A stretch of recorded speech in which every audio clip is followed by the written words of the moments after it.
Anda kembali menyaksikan Road to CNBC Indonesia Awards dalam kategori The Best Healthcare Companies. Kita masih melanjutkan dialog bersama dengan Dr. Ben. Dr. Ben, tadi sebelum jeda saya menanyakan nih, masyarakat tentunya bertanya-tanya ya, kalau kita menggunakan teknologi mutakhir gitu terkait dengan layanan kedokteran nuklir, sebetulnya berapa sih biaya yang perlu disiapkan oleh pasien maupun keluarganya nih, Dok? Jadi biayanya itu variatif, ya tergantung dari dosisnya, sebenarnya dosis obat yang kita berikan kepada pasien. Jadi kita bisa sebenarnya mengobati pasien secara rawat jalan. Jadi pasien hanya perlu minum obat itu dan pulang. Dan untuk terapi rawat jalan ini kira-kira sekitar 10-15 juta sekarang harganya. Dan untuk mungkin kondisi-kondisi yang lebih serius seperti kanker tiroid memerlukan dosis lebih tinggi, di mana pasien harus dirawat di rumah sakit mungkin 3 atau 4 hari, dan untuk ini kisaran harga sekitar 40-60 juta. Oke, nah selain kanker tiroid atau hipertiroid, ini sebetulnya bisa mengobati atau mungkin mengatasi penyakit-penyakit lain seperti apa lagi sih, Dok? Ya, jadi sebenarnya kedepannya itu bisa dikembangkan lagi ya. Untuk sekarang memang yang paling akurasinya tinggi dan paling bagus itu di tiroid. Tapi kedepannya itu bisa menangani kasus-kasus seperti prostat dan mungkin beberapa kanker-kanker yang lainnya. Gitu. Tetapi kedokteran nuklir itu memang sangat menarik karena pengembangannya itu sangat pesat.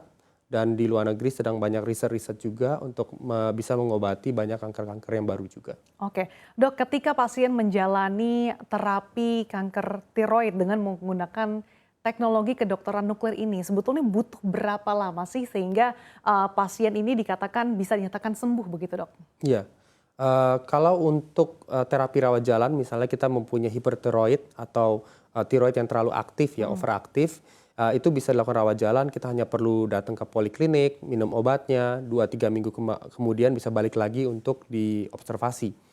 Untuk dirawat inap atau untuk kanker tiroid dengan dosis yang lebih tinggi, pasien perlu masuk ke dalam rumah sakit, dirawat selama 3-4 hari setelah pengobatannya, lalu mungkin akan balik setelah 1 bulan untuk observasi selanjutnya sih. Mungkin diperlukan mungkin 2 atau 3 kali terapi tergantung dari seberapa parahnya kondisinya pasien. Oke, tergantung seberapa parah kondisi pasien juga ya, Dok, ya. Betul.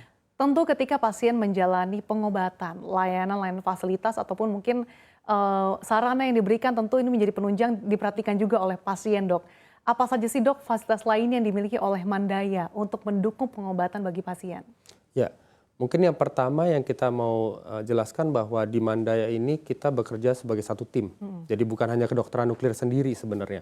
Jadi satu tim dokter mulai dari dokter spesialis internis di endokrin yang memang ahli di bidang tiroid, itu ada tim dokternya, lalu ada dokter kedokteran nuklirnya, lalu ada dokter bedah onkologinya juga, karena kalau mungkin terlalu besar mungkin kita perlu untuk mengangkat sel kankernya dulu sebelum kita melakukan metode kedokteran nuklir tentunya. Terus kita ada hemato-onkologi, dokter spesialis untuk kemoterapi, lalu kita ada juga dokter yang bisa melihat jaringan-jaringan kanker dan sebagainya. Jadi kita bekerja sebagai satu tim yang membantu pasien untuk mendapatkan diagnosa yang terbaik tentunya ya. Jangan sampai yang ditawarkan atau pengobatan yang ditawarkan tentunya salah, tidak sesuai dengan kebutuhan pasien. Itu yang pertama. Dan yang kedua, kita juga mengetahui bahwa banyak pasien Mandaya datang dari luar kota. Nah, di Mandaya Royal Hospital Puri kami memiliki fasilitas hotel juga di dalam rumah sakitnya itu sendiri. Jadi pasien atau keluarganya bisa menyewa kamar hotelnya untuk menginap di sana. Gitu. Jadi nggak perlu nyewa-nyewa hotel di luar rumah sakit lagi, Dok, nggak perlu bolak-balik nih. Iya, jadi tinggal naik mungkin atau turun berapa lantai dan bisa mengunjungi keluarganya. Dan di sana tentunya ada fasilitas sebagai restoran, kita ada 3 restoran, ada 3 coffee shop juga atau cafe, dan fasilitas-fasilitas penunjang lainnya. Dan yang paling terpenting pastinya dari segi teknologi itu sendiri, karena di Mandaya kami benar-benar berinvestasi di teknologi yang muktahir ya, atau yang terbaru, dan saya yakin mungkin hal-hal yang kita investasikan dari segi teknologi peralatan mungkin lebih baru daripada di luar negeri itu sendiri yang sudah berjalan lama. Kalau boleh tahu, Dok, berapa sih range nilai investasi yang dikeluarkan oleh Mandaya ini, Dok?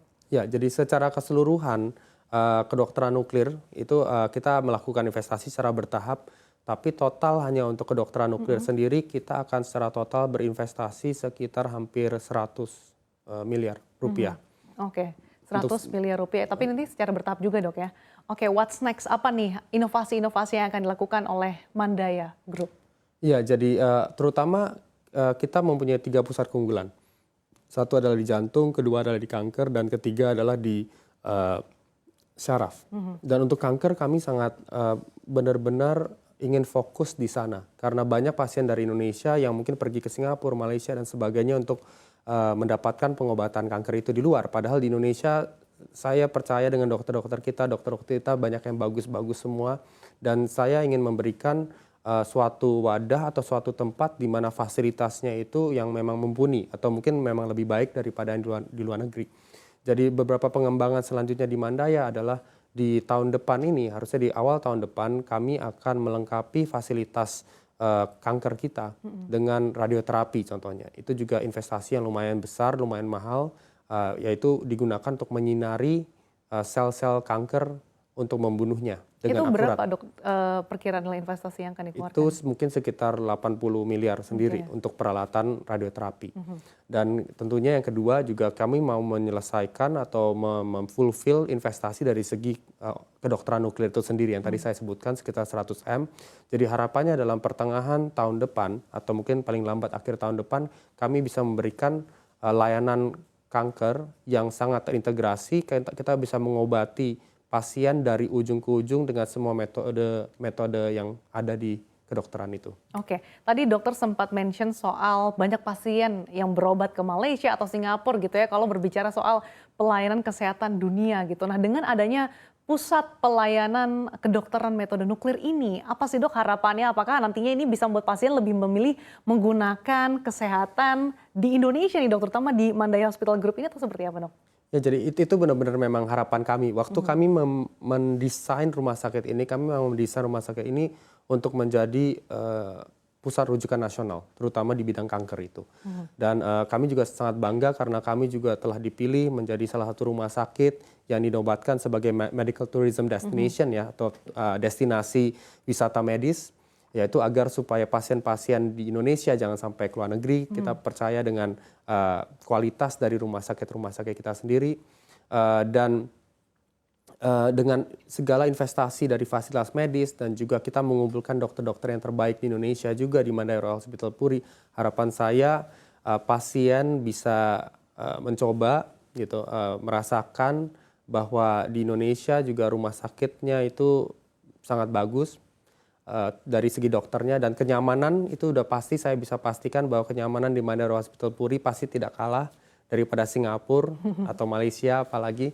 Jadi itu yang benar-benar kita fokuskan di Mandaya. Oke, artinya memang kesehatan di tanah air utamanya dari Mandaya Hospital Group ini tidak kalah nyaman, tidak dari segi teknologi juga tidak kalah, yang pasti dari segi kualitas ini juga cukup kompetitif dengan negara-negara lain gitu. Karena kalau kita berobat ke negara lain butuh cost juga kan dok, sehingga kalau dihitung-hitung ini lebih nyaman bagi pasien dan juga keluarga untuk lebih nyaman juga untuk berobat di tanah air.